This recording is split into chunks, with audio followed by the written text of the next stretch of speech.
Je suis Julien Morel, je m'occupe d'ESSEC Ventures, qui est le pôle entrepreneur de l'ESSEC. Juste en un mot, c'est 60 startups par an à l'ESSEC qui sortent de l'école, hein, donc c'est devenu assez considérable. Je gère un incubateur à Cergy, qui est un incubateur étudiant, une pépinière à La Défense et un fonds d'amorçage, qui est le fonds de l'ESSEC, qui investit des tickets de 50 000 euros dans les startups sélectionnées chaque année. Pendant ces 2 jours, on va voir à peu près tous les cas de figure de couples entrepreneurs-investisseurs. Ce matin, on a eu Jonathan Cherki avec Content Square qui a levé 500 000 euros. Tout à l'heure, on avait Ad4Screen qui a levé 5 millions. Là, on va discuter d'un autre cas de figure qui est le cas de figure de Love Money avec la société Senior Company qui a levé pour démarrer 50 000 euros. Il est tout aussi intéressant de comprendre comment on arrive effectivement à un stade très amont de sa start-up à lever les premiers fonds qui vont permettre à l'entreprise de s'amorcer, de se développer. Donc je suis heureux d'accueillir aujourd'hui Nicolas Urtiger et son père, investisseurs, qui vont témoigner de la relation. L'entretien va être divisé en 3. Première partie, c'est avant l'investissement. Alors là, on ne va pas demander comment ils se sont rencontrés, mais plutôt comment est-ce que Nicolas a commencé effectivement à démarcher des investisseurs, s'est rendu compte qu'il souhaitait lever de l'argent, qu'il en avait besoin pour sa start-up. Comprendre aussi le papa et ses motivations pendant toute cette période. Deuxième partie, la négociation. Alors ça va être assez original parce que là, on est entre père-fils. On est vraiment dans la love money, donc il y a des particularités, des tensions peut-être, il faudra voir. Hein. Je crois que l'objectif, c'est d'être le plus ouvert possible là-dessus. Et puis troisième partie, la relation par la suite entre un investisseur et l'entrepreneur. Donc j'ai demandé d'abord à Nicolas de se présenter, de présenter sa société, puis à M. Urtiger de nous parler de lui, de son parcours et de ce qui l'a amené à envisager cette possibilité. Bonjour. Je vais essayer de faire court, parce que comme je suis passionné par mon entreprise, si je me laisse parler, ça peut durer très longtemps. Donc, Senior Company, c'est une société des prestations faites par des auxiliaires de vie, des aides à domicile, d'aide à la toilette, d'aide au repas, d'accompagnement. Et on se démarque par une approche plus conviviale du service, avec des prestations ludiques, des sorties, dans l'objectif de dédramatiser un petit peu l'acte d'achat pour la personne en perte d'autonomie. Donc moi, j'ai créé ma société en fin de scolarité à l'ESSEC. J'ai mis à profit ma dernière année de scolarité pour créer ma structure. Au départ, on a tout financé par de la dette. Donc j'ai commencé en fait avec un emprunt étudiant à la BNP en face de l'ESSEC, parce qu'on n'avait aucun apport personnel. À la base, on était 2 associés, 23-22 ans, sans aucune mise de départ. Donc on a levé au total auprès des banques, sous forme de prêt personnel, prêt d'honneur, prêt bancaire, on a levé quasiment 170 000 euros. Et c'est ce qui nous a permis d'ouvrir la première agence à Paris dans le 15e. Cette agence ayant servi un petit peu de laboratoire d'expérimentation pour expérimenter tout un concept, différents process marketing, commerciaux, RH, etc. Et au bout de 2-3 ans, on a fait de ce concept une franchise. Et donc maintenant, puisque ça fait 5-6 ans que j'ai commencé l'activité, depuis 2 ans, on développe le concept en franchise et on a 20 agences franchisées un peu partout en France. Et donc la première levée de fonds que j'ai faite s'est réalisée après 1 an d'activité. Et on s'est adressé donc en priorité auprès de nos proches, famille, amis, etc. Et donc mon père et il y avait aussi le père de mon associé de départ ont tous les deux investi leur première levée de fonds. Le gros avantage pour nous de ce mode de fonctionnement, c'est que on a eu un process de négociation, de mon point de vue, assez court. C'est-à-dire qu'en 2 mois, c'était bouclé, et avec des investisseurs dont on savait qu'ils voulaient le bien des porteurs de projets, et dont on savait qu'ils ne se focaliseraient pas forcément que sur les aspects financiers. Voilà. Et donc juste pour terminer, un an après cette première levée de fonds, on a fait une deuxième levée de fonds de 450 000 euros. Cette fois-ci, je dirais un peu plus institutionnelle, auprès de fonds d'investissement et de fonds TEPA ISF. Bonjour. Comme vous le voyez, l'investisseur à la cravate. Moi, j'ai une soixantaine d'années et je suis un cadre de l'industrie. J'ai fait une carrière internationale, j'ai commencé dans le pétrole et ensuite j'ai fait 25 ans de Renault, j'ai créé Logan en Roumanie, on a été en Amérique latine, Nicolas nous a accompagnés à l'époque, et puis j'ai passé les 6 dernières années en Corée, et là il nous a pas accompagnés puisqu'il avait démarré son entreprise. Alors bien entendu, quand le fils arrive en disant je vais monter ma boîte, il est de l'ESSEC, alors on se dit c'est normal, c'est peut-être pas une mauvaise idée, surtout que souvent les cadres de l'industrie ont toujours le rêve de démarrer leur entreprise. On le fait pas parce que la vie va vite, on a une famille, etc. Mais on se dit toujours c'est une bonne idée, si j'avais pu, je l'aurais fait. Et donc on a un petit a priori favorable. Par ailleurs, on se dit plus tôt il démarre, finalement moins il prend de risques. Il n'a pas de famille, il est célibataire. Donc c'est quelque chose qu'il peut faire.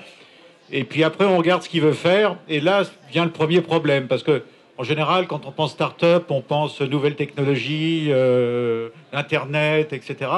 Et quand on vous parle de service à la personne, on se dit, oh là là, activité difficile, peu rémunératrice. Qu'est-ce qui l'intéresse là-dedans? Est-ce que vraiment il va gagner de l'argent un jour? Alors je sais pas, je continue ou je m'arrête? Ouais, justement, non, il ne faut pas s'arrêter, mais je pense qu'on peut rentrer tout de suite justement sur ces interrogations et comment ça s'est passé entre vous de manière très concrète. Nicolas, tu es venu frapper à la porte, il y a eu des discussions, il a dit non, il ne faut pas que tu fasses ça, je vais bien investir dans ton truc, mais quels ont été les freins, s'il y en a eu, et le déclencheur finalement qui a fait que ça s'est effectivement fait? Allez, je vais commencer. Alors, Nicolas est venu à expliquer sa situation. Bon, assez vite, on voit que les aides diverses, les prêts d'honneur, etc., tout ça, ça fait un peu d'argent, mais c'est loin d'être suffisant pour démarrer une entreprise. Et après, on a le problème parce que aller voir les banques, c'est bien, mais les banques veulent aussi d'autres investisseurs, des garanties, etc. Donc, il y a un moment difficile où on se dit, s'il n'a pas un peu d'aide, ça va être très très difficile. Et bon, alors là, l'investisseur, il faut qu'il ait un peu d'argent disponible. S'il n'en a pas, la question est réglée. Donc il faut qu'il puisse se dire, je peux mettre tant d'argent sur la table. Alors il y a des effets fiscaux qui sont favorables pour certains. Donc on se dit, après tout, s'il perd tout, c'est pas trop grave. Puis c'est mon fils, donc je peux perdre un peu d'argent. Après, la discussion, c'est le montant, parce qu'on se dit, bon, on va mettre un peu d'argent, souvent, c'est 10 000 euros, 20 000 euros. Quand on va au-dessus, on commence à se dire, ça commence à faire beaucoup d'argent, j'espère qu'il va bien l'utiliser et qu'il ne va pas claquer cet argent-là à faire n'importe quoi. Donc on est un peu hésitant, et donc on commence à questionner sur le projet. Et je dirais que c'est là la difficulté, on a le droit d'interroger sur le projet, on est un investisseur. Donc on a le droit de poser des questions, mais il ne faut pas faire le projet à sa place. C'est ça la difficulté, c'est-à-dire que le projet, c'est lui qui le porte. Donc, si moi, manager d'entreprise, je commence à lui dire, je veux voir tes comptes, je suis pas d'accord avec ton business plan, c'est pas ce que j'aurais fait, etc., etc. Là, ça devient assez tendu. Alors, il y a quand même un bras de levier très important il l'a utilisé de façon soft, mais tout le monde peut l'utiliser. Ils étaient deux. Donc, on va voir le papa de l'un. Tu sais, le papa de l'autre, il est prêt à mettre de l'argent. Ah bon? Oui, lui, il est sympa, il nous aide. Il n'hésite pas. Ah bon, il n'hésite pas? Puis on va revoir l'autre en disant, tu vois, etc. Donc, on joue un peu la concurrence et ça aide. Alors, l'avantage du Love Money, c'est qu'il n'y a pas de conditions de sortie. Alors évidemment, on en discute toujours un peu. Je fais partie d'un club de business angels, XMP pour pas le nommer. Alors on est toujours à se dire, si ça marche bien, comment on fait? Mais en fait, c'est difficile au début de fixer des conditions de sortie, donc il y en a pas vraiment. Et c'est la difficulté. mais finalement, on arrive à trouver un accord. Alors, je n'ai pas, Nicolas, ton point de vue? Oui, oui, alors donc, effectivement, au démarrage, on était 2 associés. Et pour nous, le point important, c'est que dans la mesure où mon associé faisait intervenir des membres de sa famille et moi aussi, on ne voulait pas créer de déséquilibre entre nous. Ça, c'était une négo entre les 2 associés de départ. On voulait à tout prix éviter que l'un des 2 associés, parce qu'on avait démarré à 50-50, prenne le pouvoir par l'intermédiaire des investissements familiaux. Donc il fallait, autant que faire se peut, essayer de faire en sorte que voilà, les apports des membres de l'un et de l'autre soient à peu près équivalents. Donc au final, on a levé 60 000 euros et 30 000 qui venaient d'un côté, 30 000 de l'autre. Donc ça a été pour une prise de participation totale de 10%. Donc voilà. Nous, en fait, l'objectif, c'est que on a démarré avec une exposition à la dette assez forte, parce que donc 22-23 ans, sans aucun cash, 170 000 euros, et on savait qu'on n'allait pas se payer pendant 1 an ou 2. Et on avait au préalable refusé les offres d'embauche qu'on peut avoir quand on sort de l'ESSEC. Donc au bout d'1 an, effectivement, on avait cramé du cash et on se disait, bon, voilà, on n'a que de la dette, que ce soit à titre pro ou à titre perso, il faudra peut-être rééquilibrer un petit peu la donne et injecter un peu de fonds propres. Donc il y avait cette problématique qu'on avait en tête. Et puis on était en plein le nez dans le guidon, donc on n'avait pas non plus, on n'était pas capable de se libérer le temps nécessaire pour rentrer dans un processus de levée de fonds qui prend en moyenne 6 à 9 mois et qui mobilise pas mal. La deuxième levée de fonds de 450 000 euros qu'on a faite l'année d'après, concrètement, ça a pris 6 mois et ça nous a pris 50% de notre temps, chacun de nous, pendant les 6 mois. Et heureusement qu'on avait pu structurer un peu le management de la première agence, parce que sinon, le business en serait ressenti. Sur la négociation, c'est vrai que c'est un peu touchy, c'est un peu délicat, parce que je le reconnais volontiers, quand un proche vous interroge comme n'importe quel investisseur sur votre business, vous pouvez parfois le percevoir comme une marque de manque de confiance, alors que quand c'est un investisseur lambda tiers, c'est des questions qui vous semblent tout à fait logiques et rationnelles et normales, et bon voilà, on s'interroge sur le potentiel de marché, la rentabilité, etc. Enfin, c'est classique. Là, du fait du lien familial ou amical qu'on peut avoir avec l'investisseur, on se dit, mais pourquoi est-ce qu'il m'emmerde? Il devrait me faire confiance. Où est le problème? Voilà. Alors qu'on comprend. Et néanmoins, on est content que ça se fasse, parce que vraiment, le process, voilà, 1 mois ou 2, quand on passe par des proches, ça vous change la vie. Nous, le process s'est fait très, très rapidement. En l'occurrence, les proches ont pu faire jouer aussi un peu le levier fiscal pour limiter le niveau de risque pris, mais ça nous a rendu un grand service. Et quelque part, c'est quelque chose qu'on a su ensuite valoriser dans le second tour de table, puisque le fait que nos proches nous fassent confiance et soient même prêts à mettre des tickets, ça voulait dire qu'on avait un soutien non négligeable.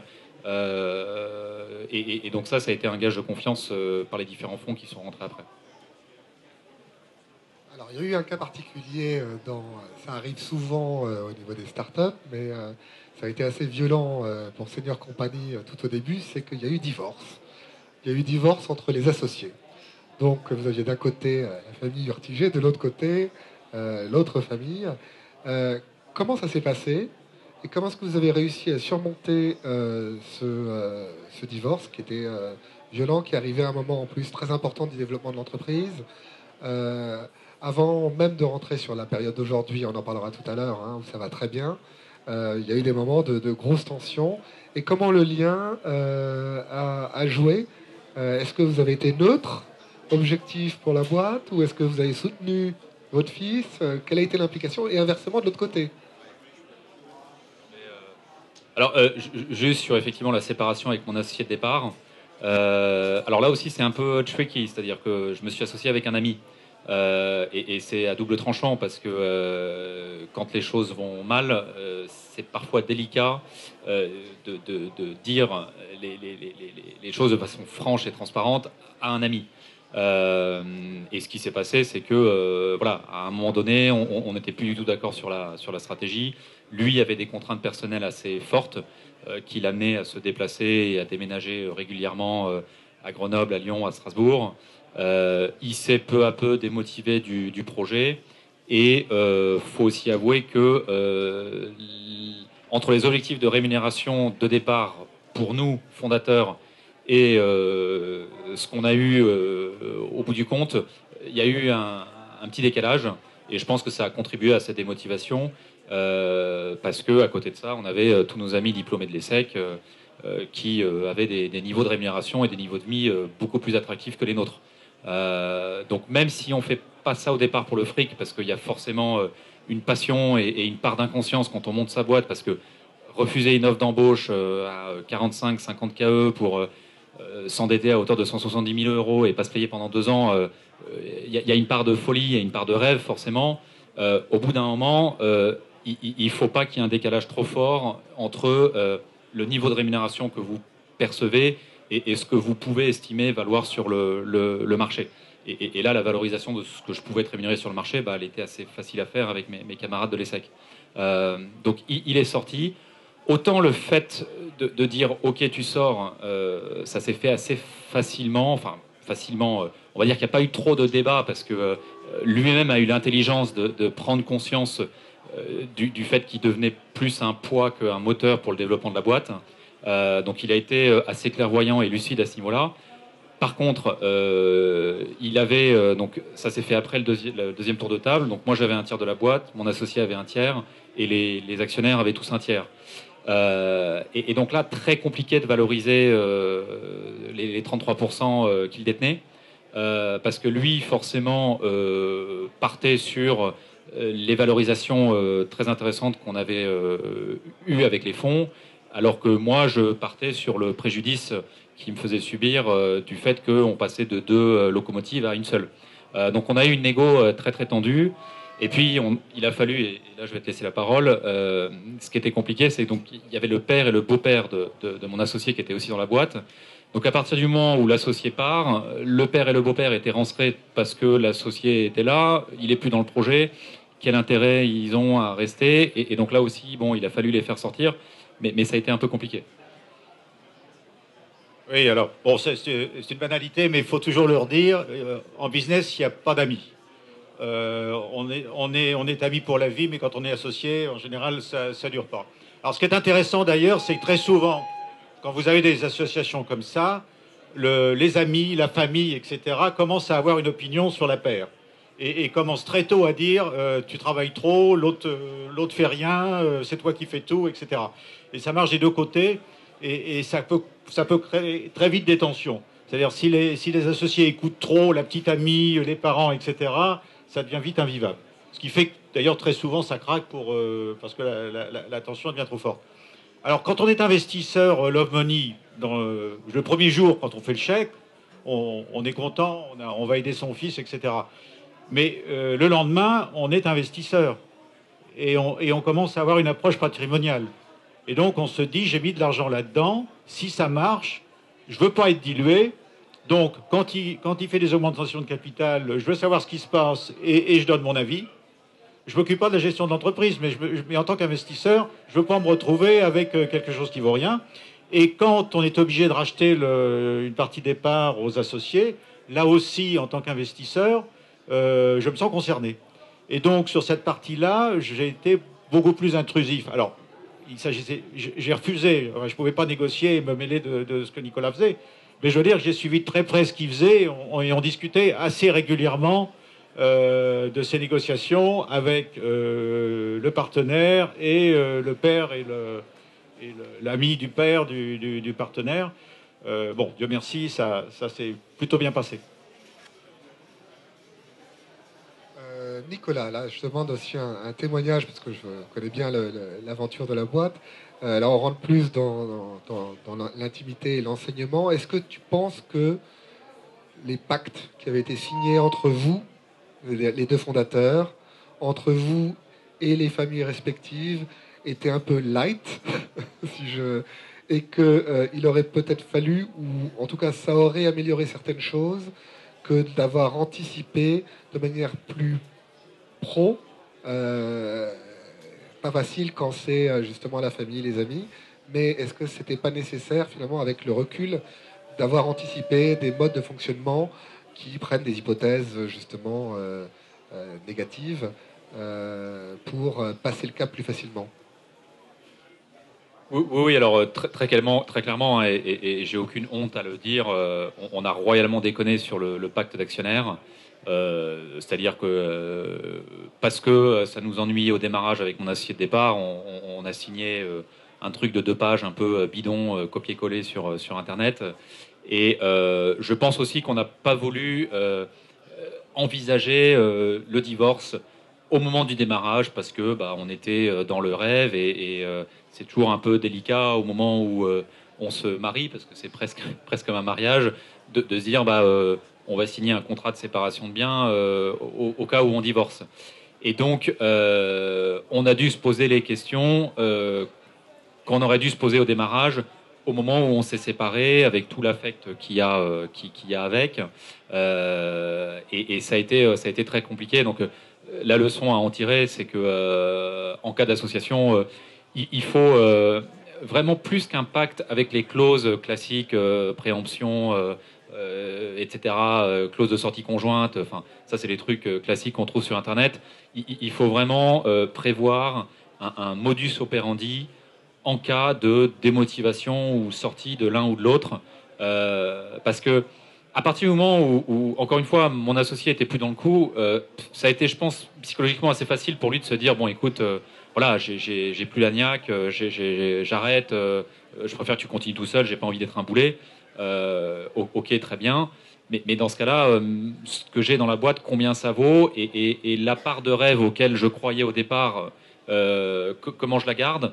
Parce qu'au début, la négo avec mon associé, ça a été ça. C'est bon, tu as 33%. Alors, on a mis à peu près 5-6 mois hein, à trouver un accord. Alors, ok, tu as 33, tu descends à 30, tu descends à 25, tu descends à 20, tu descends à 15, tu descends à 10. Puis à chaque fois, il y avait des seuils psychologiques. Bon, à 10, au bout de 5-6 mois, moi, je voyais mon business qui stagnait, ça me prenait la tête. Donc, j'ai fini par dire, ok, très bien, tu gardes les 10%. Et puis finalement, après, on a trouvé un deuxième deal où je lui ai racheté ces 10%. Mais voilà, tout ça, ça a été beaucoup de temps, beaucoup d'énergie perdu à un moment où la situation en termes de trésor et financière de la boîte n'était pas au top. Et avec le recul, enfin, ça aurait pu faire couler la boîte.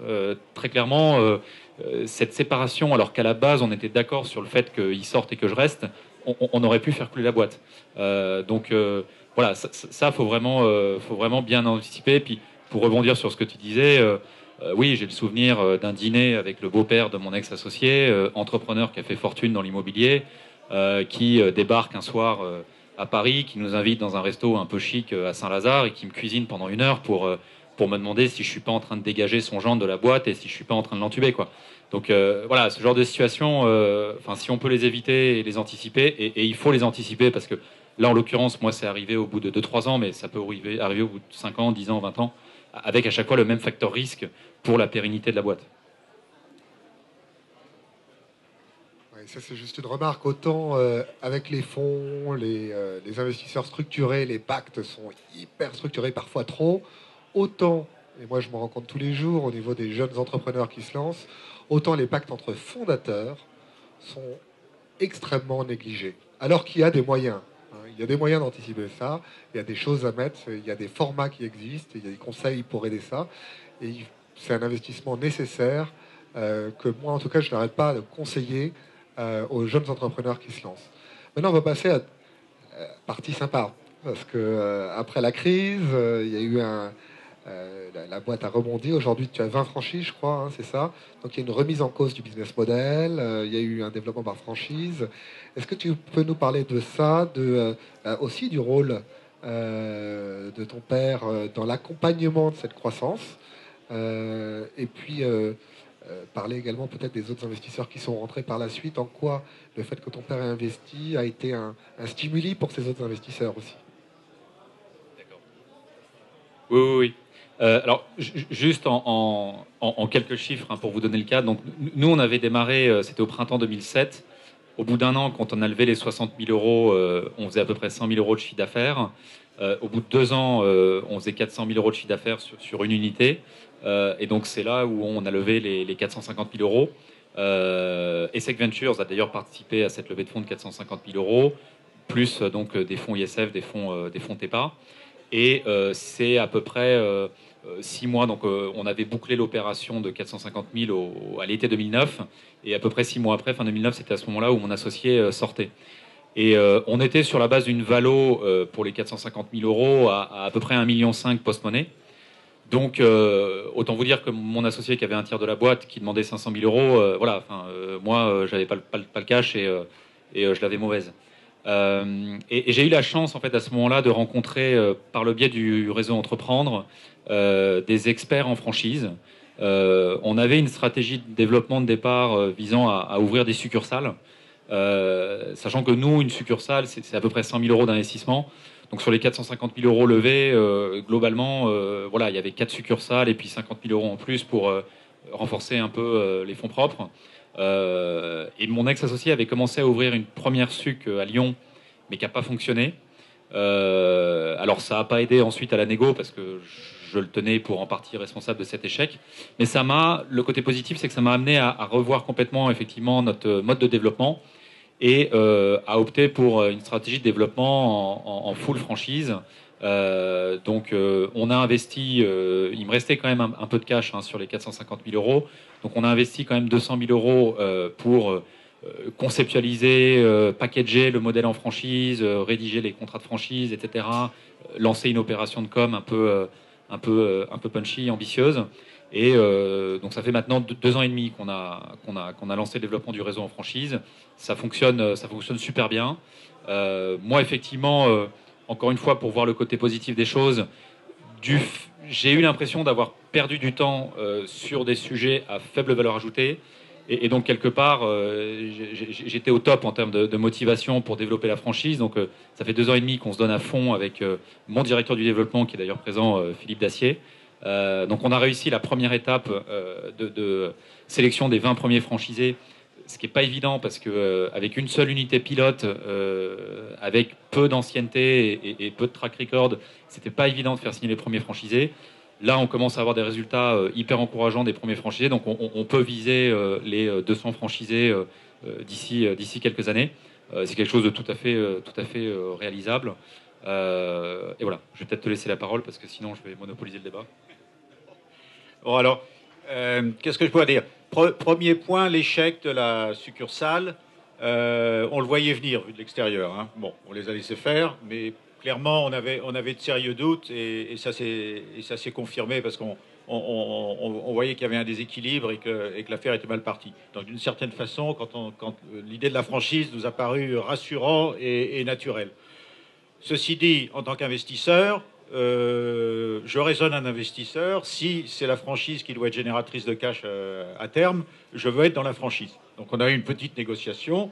Où il me rendait mon argent, où il me permettait d'aller dans la franchise, mais j'allais pas rester à côté du train. Bon, finalement, on a trouvé un accord avec une valorisation correcte, donc je peux continuer à suivre l'affaire. Et puis je dois dire que maintenant c'est son affaire, quoi.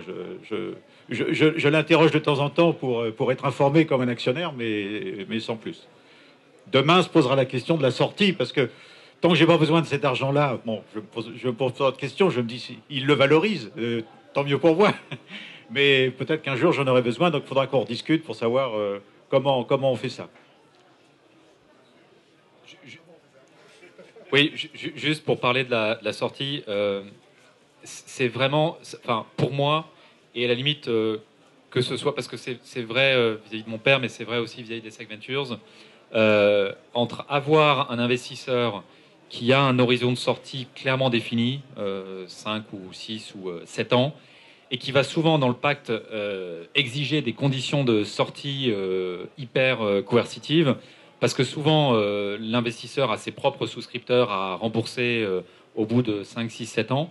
Donc là-dessus, nous, dans les négos avec les différents fonds d'investissement qu'on a rencontrés, on a rencontré des fonds qui étaient prêts à nous offrir une meilleure valorisation, mais avec des pactes nettement moins intéressants pour nous, où concrètement, au bout de 5 ans, si on ne pouvait pas les faire sortir et les rendre liquides, on risquait de tout perdre.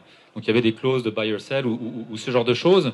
Donc à la limite, bon, si on s'en fout de revendre sa boîte à 5 ans, peu importe, mais quand on s'inscrit dans un projet long terme et qu'on se dit mince, j'ai quand même pas envie d'avoir le risque en tant que fondataire de me faire dégager de ma boîte au bout de 5 ans, enfin nous, ça nous posait un vrai souci. Là, on a affaire avec S5 Ventures et avec le Love Money à des investisseurs qui peuvent sortir au bout de 5 ans, mais peuvent aussi sortir au bout de 10 ans, au bout de 15 ans. Enfin, parce que en fonction, la valorisation de la boîte, elle dépend de facteurs endogènes qu'on peut maîtriser, mais aussi de facteurs exogènes, le marché, le contexte économique, etc. Donc l'investisseur peut se dire, au bout de 5 ans, c'est peut-être pas le meilleur timing, je vais peut-être attendre 2-3 ans de plus parce que on est dans une conjoncture de marché défavorable, j'attends le retournement de marché, et puis il va pas nous mettre la pression pour sortir parce qu'il n'a pas ses souscripteurs à rembourser voilà, à échéance précise. Donc ça, c'est quand même très très important parce que dans la levée de fonds, enfin, ça a sûrement été évoqué, mais pour moi, la négo sur le pacte, elle est au moins aussi importante que la négo sur la valo. Oui, ça a été évoqué. Un mot sur justement les contraintes des investisseurs. Effectivement, les investisseurs qui gèrent leur propre argent n'ont pas à rendre de compte à des tiers qui, eux, doivent sortir au bout de 7 ans pour des raisons institutionnelles. Donc c'est un choix important un fonds d'entrepreneur, comme on a vu tout à l'heure, il n'est pas là avec à 5 ans à vouloir sortir absolument. Et d'ailleurs, aux États-Unis, les fonds de private equity qui marchent le mieux, c'est les fonds qui sont adossés aux universités. Pourquoi? Parce que les universités ont des endowments, des dons bien supérieurs à ceux qu'on a en France, mais qui leur permettent de voir long terme, voire très long terme. Donc quand ils ont investi dans Apple en 1970, ils n'étaient pas obligés de sortir en 75. Ils peuvent rester sur le long terme sans avoir une contrainte forte de sortie. Bon, maintenant, il y a quand même un jour ou l'autre, il va falloir qu'on sorte. Donc, parce que nous, on doit réinvestir effectivement dans d'autres projets. C'est la mission même du fonds S5 Ventures. Et donc, on a des clauses qui sont très light, mais qui sont des clauses dites de best effort pour sortir le moment venu où ça nous semble opportun. De toute façon, la sortie, elle ne se commande pas non plus. Elle ne se commande pas. C'est soit l'entrepreneur qui rachète ses parts, soit un tiers, soit un autre fonds. Et l'opportunité, elle arrive aussi, si évidemment l'entrepreneur est d'accord, mais aussi quand les acheteurs sont d'accord. Donc il faut être assez pragmatique sur le sujet. Voilà. Écoutez, on arrive en fin de cette session, mais je voudrais peut-être dans les 5 dernières minutes, avant de passer aux questions-réponses de la salle, savoir si vous avez quelques conseils, un résumé de ce qu'on a dit, des conseils à nos entrepreneurs, éventuellement investisseurs dans la salle, que vous avez apprises au cours de cette expérience.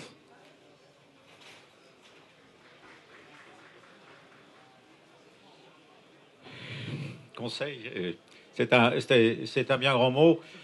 Je crois qu'il faut être optimiste, enthousiaste et faire confiance dans les entrepreneurs. On a beaucoup de raisons de douter. On a forcément beaucoup d'interrogations. Quand on démarre, tout est difficile. Mais finalement, ce qui fait la différence à la fin, c'est la motivation, c'est la capacité à ne pas se décourager et à continuer à avancer, à se remettre en cause aussi. Je crois que c'est plus une question de personnalité que de moyens a priori. Donc je crois que quand on est côté Love Money, si on a la conviction que la personne qu'on va aider a l'étoffe de l'entrepreneur, quelle que soit son idée, il faut le soutenir.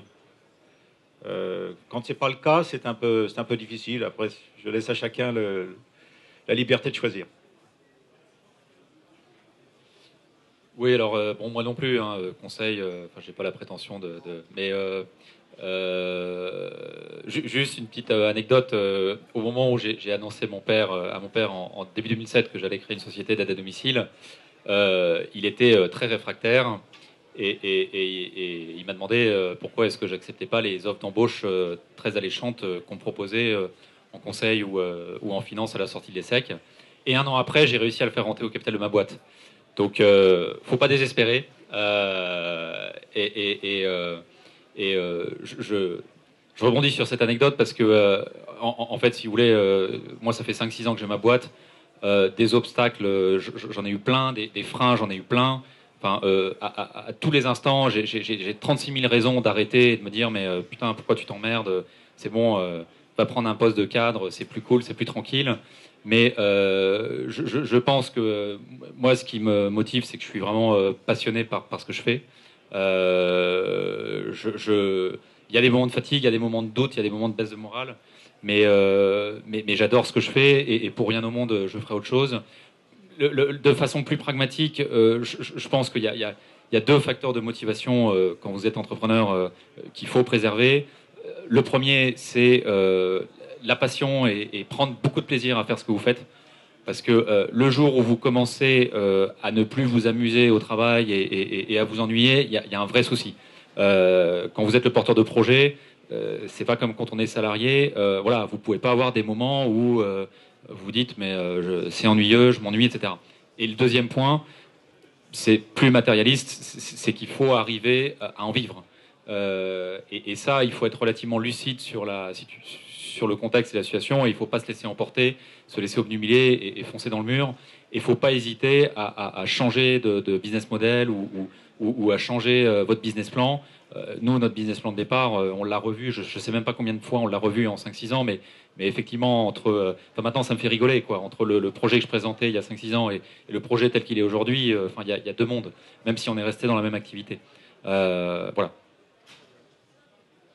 On va passer aux questions.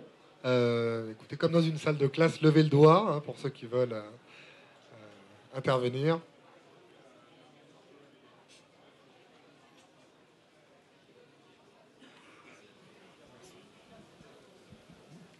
Je voudrais juste faire un petit commentaire sur la sortie dont vous avez parlé il y a quelques minutes. Je travaille en tant que consultant indépendant avec des fonds d'investissement qui recherchent en général des grosses entreprises, pas de la taille de la vôtre pour l'instant, plus tard je pense. Mais je travaille avec un fonds qui n'a pas, lui, de limite de date de sortie. Ce sont des gens qui travaillent avec les entrepreneurs, qui investissent dans des entreprises qui marchent bien, qui sont sérieuses, qui sont solides, mais qui n'ont pas les 5, 6, 7 ans dont vous avez parlé. Et par exemple, j'ai essayé de vendre pour lui tout récemment une entreprise qu'ils avaient depuis 13 ans. Ils n'ont pas trouvé le bon acheteur au bon prix, ils ont conservé l'entreprise. Donc si vous voulez, il existe des fonds tout à fait sérieux qui accompagnent les gens beaucoup plus longtemps que les 5-6 ans habituels en fait.